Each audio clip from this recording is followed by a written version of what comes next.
Hey guys, to help run the forums, host the website, and travel, we've introduced a universal service fee for in-depth coverage, including this video. My goal is to be unbiased and transparent. It's a privilege to serve you. This is not an endorsement. Let's get into it. Hey guys, I think we have a candidate for like most beautiful bike of 2019. I love this thing. I mean, it's just such a cool vintage look, matching leather on the grips, on this controller bag, battery bottle, it's kind of unique. Saddle, I'm used to seeing these sort of from Brooks. This one is branded Retro S, but they actually call this model the Retro R. That's the Retro S, apparently. And the leather is a little bit darker on this one, but just beautiful. Look how it matches these custom, kind of a chocolate milk look on these tires. These are fat tires, but a very unique size, 24-inch diameter by 3-inch width. I'm so used to seeing 4-inch width. This is just a lot on this bike that's so custom and special. And then if we look at the pressure here, it says up to 65 down to 40. So 40 to 65, that's weird. Like I'm used to seeing 5 to 30 PSI on these fat tires. So you can drop them really low and ride on sand or snow. So this really seems more like a road-oriented fat tire. I think it just matches the aesthetic of this bike. Look at these very, very thick 10-gauge spokes.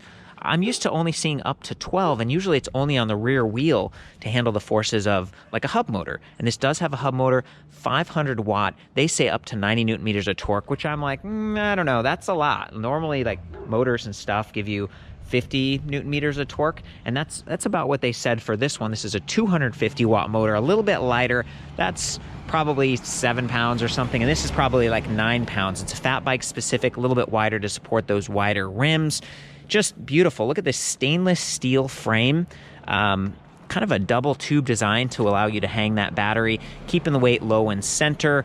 Beautiful, like kind of a stainless steel bottle as well, and it even says BPA free, so don't worry guys. We took this off a minute ago to weigh it, and you can open up this cap, and there's actually a little bit of space in there, so you could hide some extra money or a key or something in there while you're riding. And of course, they've got this beautiful rack. It's a little bit more stylish than functional, in my opinion. The tubing gauge is a little bit thicker. It's not the standard gauge that's narrower for the clip-on racks.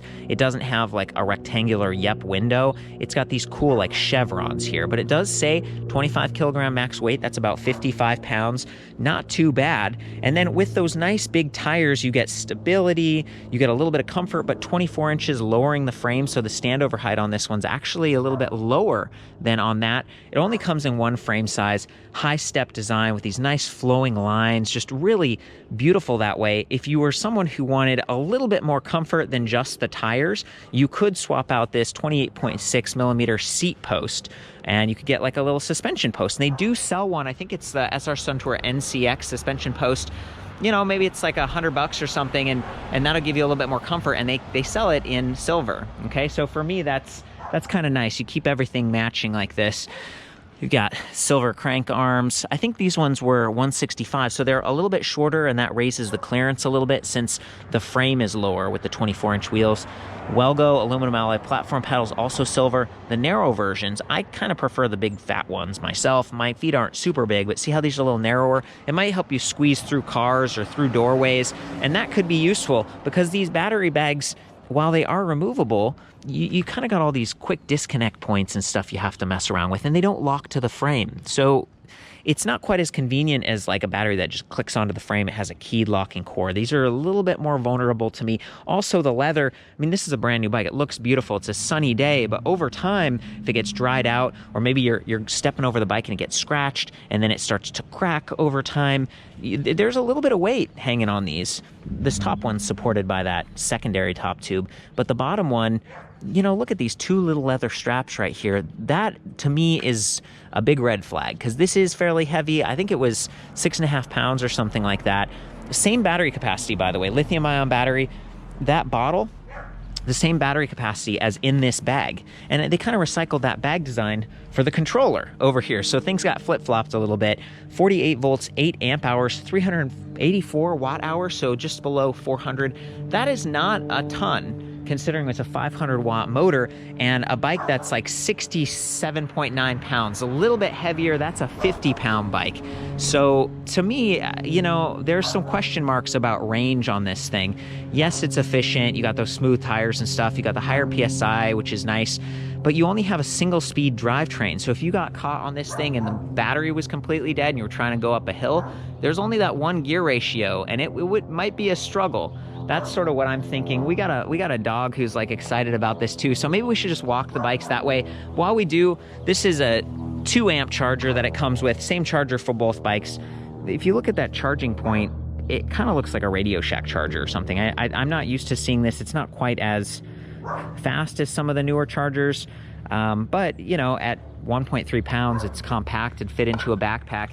Sam's just going to toss that in my bag. Thank you, buddy. I think it freewheels fairly efficiently, but I can actually see the gearing down there in that shaft drive.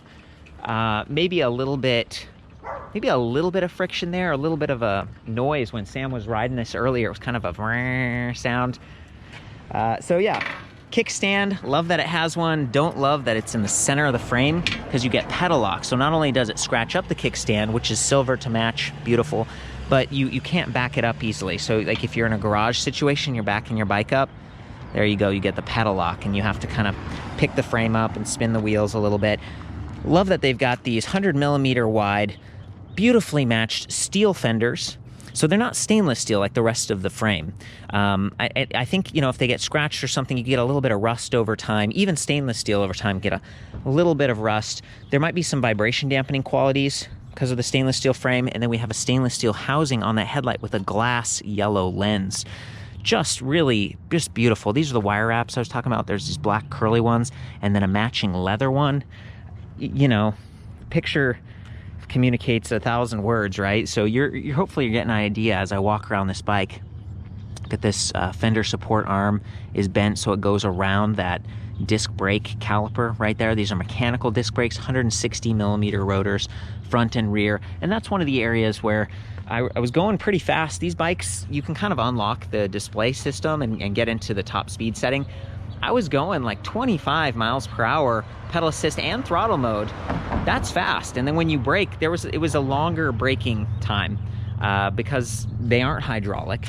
There's going to be a little bit more hand effort required, especially for the rear one, because the cable goes all the way back here. But the way they're positioned, it sort of tilts the wire down. So hopefully, a lot of times I'll see e-bike brakes down here to make room for rack struts and stuff, and then water can run into the housing. So in this case, it seems like it would run out, and it would actually be pretty clean. Again, look at that nice support arm for that fender bent around. Just a beautiful, beautiful setup. We've got a horizontal dropout with some little torque arm washers in there. Hopefully that's all right. Maybe that's part of being a steel frame. They don't have an external torque arm like we see on some of the really powerful motors or some of the other bikes I've reviewed recently. And I like that the rack is just built right onto the frame. So it's sort of a style piece, but it is fairly functional. Maybe you get some leather bags that hang over the top. That would be a really good choice. Or maybe a little saddle bag that could hang off of these tabs on the back. I don't think I've talked about the price point on this one. $26.99 versus $24.99 on this one. So for $200 more, you get yourself a fat bike with a much more powerful motor, an integrated light, and then still got these nice swept-back handlebars. But in this case, it's a fixed stem versus over there we had a quill stem with adjustable angle. To me, this bike's awesome. I really, really like this bike. There are some points of sensitivity, as I mentioned. I'm concerned about how well this leather is going to hold up. I mean, even right now, it's kind of straining a little bit, I feel, to hold that bottle really close to the fender right there. Could maybe touch a little bit, but they have made the frame longer, I think, so you won't get toe strikes. Pedal it forward like that. So if your foot is down like here and then you're turning, you could get a toe strike on that fender. But because they've made the frame long, I really don't see that happening too much with this. It's fairly well thought out, and it seems like a purpose-built frame. See, there's like a channel here, so it hides the wires. Some of the other wires are just going through the bags. I guess it's on the other one, there's actually wires going through the frame. So this one, most of the wires are up top. Sam, you want to chime in with any thoughts here? By the way, this is Sam, Electric Bicycle Center. He carried both of these bikes, and he's met the guys from the company. Can you tell me a little bit about the company? Yeah, Nicholas came down. He's out of Concord, California. Yeah. And I want to just reference my personal experience on these bikes. I've never ridden an electric bike that got so much attention as that bike right there. I mean, I was going to the bank and to the post office one day, and I had 8 people comment on the bike. Wow. And that was only like in a couple miles. Did they say, hey, money bags? Was that the comment you got? No. They were just like, cool, different. And I was hearing words like steampunk and, retro and cool. And they didn't, and some people didn't even realize it was an electric bike, quite honestly. Oh. They're like, what's with the wine jug down there, Nice, yeah. So, it's definitely got a unique look to it. That's funny you say that. I was just thinking it looks, I mean, you're kind of blinging. You're on the way to the bank and, who knows, but it's definitely stylish. How do you feel about how it rides and pedaling with the shaft drive? But P.S., the shaft drive, to me, it's kind of unnecessary, except I am wearing pants, so it's not going to get snagged. It adds a little bit of weight, but it's not going to fall off. Hopefully it's more reliable than a lower chain. Maintenance. You don't have to worry about getting greasy with your chain lubing and adjusting your derailleur. It's a shaft drive. And how many electric bikes are out there with a shaft drive? Shaft? I bet it's a pretty low number. So yeah, it's probably. If you're looking for something with shaft drive, this is one to consider. This is such a unique setup just in so many ways that for me, the shaft drive is just like, what? And a shaft drive? Like, I've never seen any chrome bikes like this that are... Yeah, that polished stainless steel looks pretty cool. Yeah, beautiful. What other thoughts do you have before I get into the display panel? So for me, it's got 24-inch rims, which could bring your seat down a little bit lower than traditional, maybe 26-inch. Uh-huh. And that seat's a little bit hard. You got to break it in, Oh, good point. But once you've broken that in, it might get a little bit more comfortable. I talked to Nicholas about that, and I think it really flows well with the retro look from front to back. They did a good job. It reminds me of something from like around 1910, like an old Flying Merkel or a Thor or a Henderson motorcycle. These are old vintage bikes that were pre-World War II. Made here in America. It's got that old look to it, It does. It does. I'm glad I got a friend here who remembers all those old... Well, I'm a bike guy, so... I know. Right. There's something really cool about this bike, guys. And to be honest with you, the price, while not as affordable as some of the other bikes that are like... I mean, I haven't really heard of this brand before, the California Bicycle Factory. Again, they started, it sounded like 2009 in Guangzhou, China, and then in 2010, they opened up an office in Concord, which is Northern California. So that's a while. And they sell regular bikes too. They said they have like 86 dealers, but they also have a website, so they might sell direct. Said they had a 1-year warranty with 2 years on the motor and battery. That's pretty good. That's, kind of impressive to me, and be able to sell this through a dealer, and it works, right? Like, yeah, the battery's not the highest capacity, but it's a fun bike to cruise around in the neighborhoods and stuff, and you maybe could take it on little trails and stuff and have some stability or comfort. Give it a test ride, check out one of those dealers and ask them to stock it so you can give it a try. That's the other thing. Sometimes there are dealers out there where it's like the website says the dealer carries it. Maybe they have a relationship, but it was neat that you actually had these on the show floor. And again, I'm calling out Sam and his shop because it's one of the cool places to go to see a lot of brands. The bottom line is if you stock it on the store and if it sells, you keep it in stock. Mm-hmm. If you don't move very many of them, you move on to the next manufacturer. For me, how long have you held these? And these are brand new for us. We've only had them for about 3 or 4 months now, so we haven't had them on the showroom floor for very long. Okay. But they do grab attention on the showroom floor. Definitely. Yeah. I can see why. Okay, you guys, so we talked about all the stats and stuff. I'm going to show you how this display works. It's not easy to see. I'm going to go up into the shadow there because it's just not the brightest display. There is a brightness setting inside. You can sort of adjust and turn up the brightness. But even then, it's not the world's brightest. And we're on a really beautiful day here in Fullerton, California. So we hold the M button. There it goes, comes to life. Try to use my shadow to... try to get out of the way. I'm trying my best, guys. At the top, it has battery percentage as well as battery capacity, 5 ticks. And I'm just going to try to go right into the settings here first and try to make this as bright as possible. So I'm holding the up and down, and I go to brightness. Yeah, the default is on 2, and we want to take it up to 5. So hopefully that's a little bit better for you guys. So let's go back to the main readout. So battery percentage is great that it's so precise. Speed, it's in kilometers per hour right now, but we can change that to miles per hour in the settings. Assist level, it defaults to 1, and the throttle is live. Even on assist level 0, the throttle is live. So be careful if you're loading this or you're hopping on and you bump it, you could take off, and this is a more powerful motor, so just be careful. especially the 48 volt system. It's a little more efficient with the electricity and a little bit more kick to it than if it was a 36. So power, that's watts, so it would kind of go up as you ride. Odometer, there we go. Clock, that's it. I noticed that if you hold the up arrow, see, it changes, it like inverts and you get a black background, and that's so it's not quite as distracting if you're riding at night. And that's what gets that front light going. Look at that, beautiful. It's more of a B scene kind of headlight. It didn't, you know, haven't tested this at night, but it's just not quite as like bright as some of the other commuter lights I've seen. I'm gonna go ahead and turn that off. Now if we hold the up and down keys again, we'll get into the settings. There wasn't any kind of walk mode or any other things that I discovered there, but there's so much to choose from back here. So system, I'm gonna go from metric to imperial, so miles per hour, since I'm in the US right now. Auto off, 5 minutes, scene, digits, battery percentage, clock settings, and then down here basic, so I'm gonna go into all these other menus. Look at this. So wheel size, battery, start password. So even though you can't really lock the battery to the frame, you can lock the bike with a password. I think that's kind of neat if you live around kids, or maybe that you're just parking it outside. And frankly, that's one of the question marks for me. Oh, and look how the bottles kind of tip into the side right now. So to me, this is a big point of concern for me. I would look at like reinforcing that, or just really taking good care of the leather. But let's say that you can't fit that in your home. You just don't have room in your garage, or maybe it's gonna get really cold or really hot in your garage and you wanna protect your battery. A little bit of extra work, like taking that off each time. And you know, with such a big bike, it's sort of like, okay, how do you manage the battery? There it is. So look at that, speed limit. And so I'm gonna take this up all the way to like, I think 60 is the highest it goes, but the highest I was actually able to ride on this bike, oh, it gives it even higher than 60. Just because it says that number doesn't mean it's going to go that fast. The real top speed is about 25 miles per hour. Gosh, 90, 100, okay, 100 kilometers per hour. That's the top speed. So the motor will still try to help you, even though look at this. It's just such a friendly day with the dogs are getting excited. Current limit, so 17 amps. Maybe we could, I wonder if we can, no, that's, come on. A little bit of a delay here. 18 amps, so 20 amps. I'm taking this all the way to the top.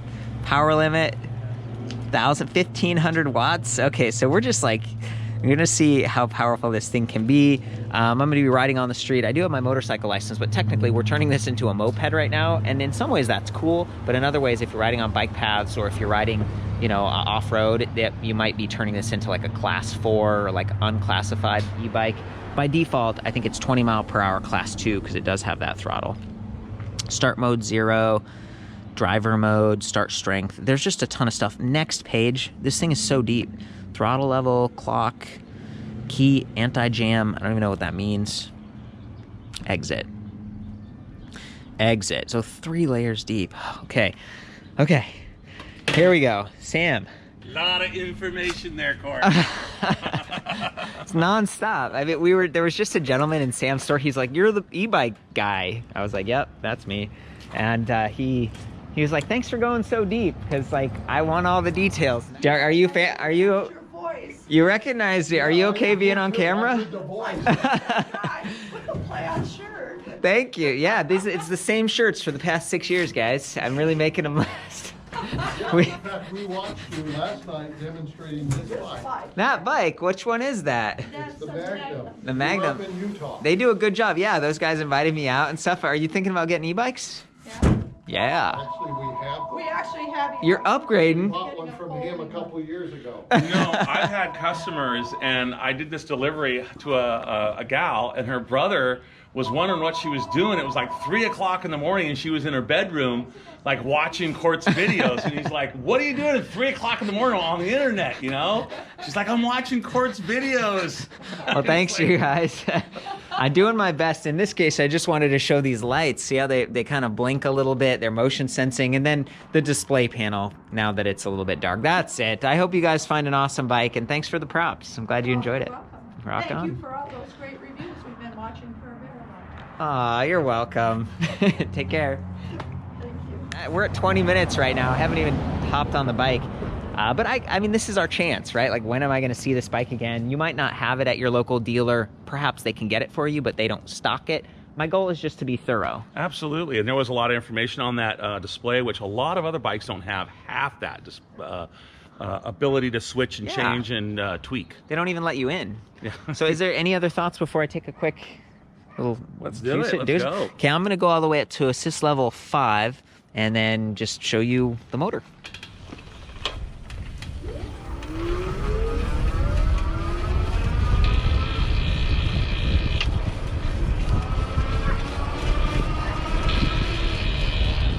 Kind of noticed that, like, I think when I'm not pedaling that happens, so it must be like part of the shaft drive. And even though we have those fairly stable big fat tires, they're kind of a smaller radius, like the 24-inch, and that means like a lower attack angle, so you might feel the bumps a little bit more and get some rattle. I'm also not feeling super comfortable no hands on this bike for whatever reason. Like, it feels like maybe the headset's a little bit tight or something. So that's, I don't know, can't really comment, but I felt a little bit more stable on the other bike, the Retro S. There we go.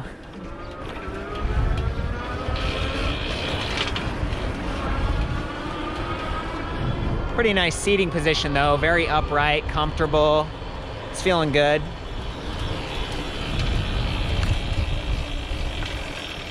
Okay guys, from here you can see that shaft drive. Normally I'd be talking about the chainring size and the gearing in the back, but there's nothing to say.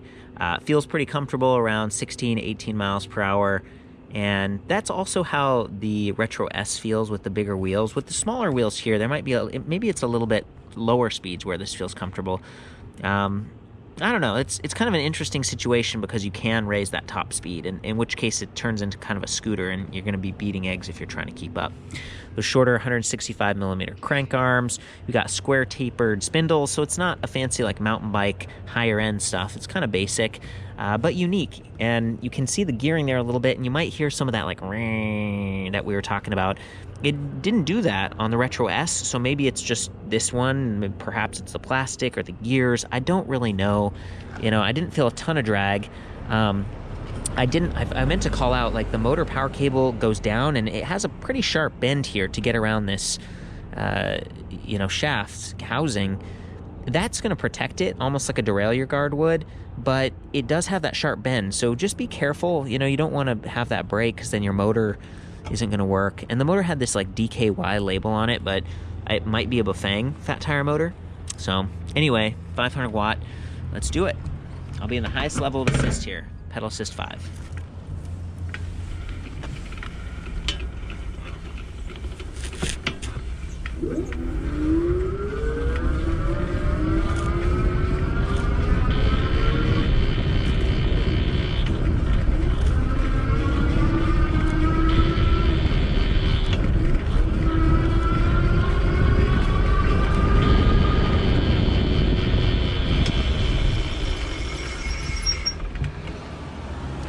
Probably hear there's a little bit of a delay in the start and the stop. I have no idea where the cadence sensor is. It's not really visible, so maybe that means it's protected pretty well. I mean, it's obviously working. This time I'm going to do throttle, so I'm just going to coast. Again, it didn't kick. It kicks on smoothly, so maybe it offers 90 newton meters of torque. But to me, that seems like it's kind of misleading, right? It's got a nice smooth ramp. Yes, it's a bigger, kind of powerful motor. The smaller wheel diameter gives you a mechanical advantage, but don't expect this thing to just like a rocket ship. It's actually pleasant that it's smooth, given that this is more of a neighborhood kind of a cruiser type of bike.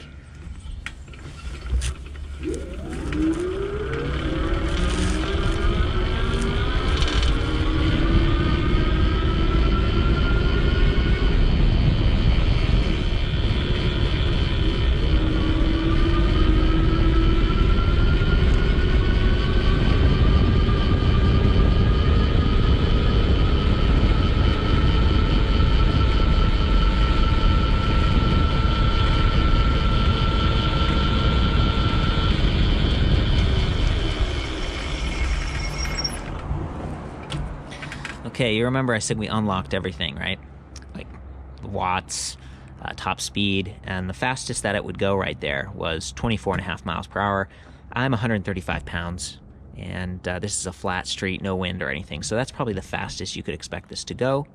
And again, in which case it sort of changes what type of bike this is, how it's classified. Hope that helps you out. Got the brakes, the mechanical disc brakes. For a heavier bike like this, about 68 pounds, you know, that was one of the areas. It's like the brakes could be upgraded a little bit, and maybe the headset just needs to be. Oh, look at the bottle, right? That's the thing. I'm gonna have Sam hop on this now. Are you good for that? Yeah, let's do it. Boom. Let's go, guys. Hopping on the Retro S. Okay, he's got it assist level 1. He's probably just using throttle. There he goes. Wait up.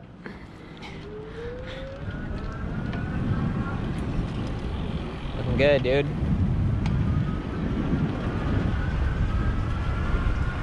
You turn on the headlight.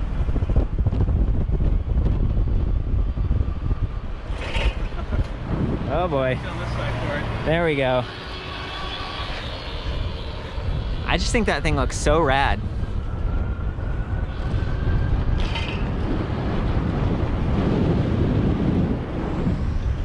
Sweet. Okay, let's pull it over. It's all good. Yeah, very rad. Guys, I think that's about it. I'll have all the specs back at the website.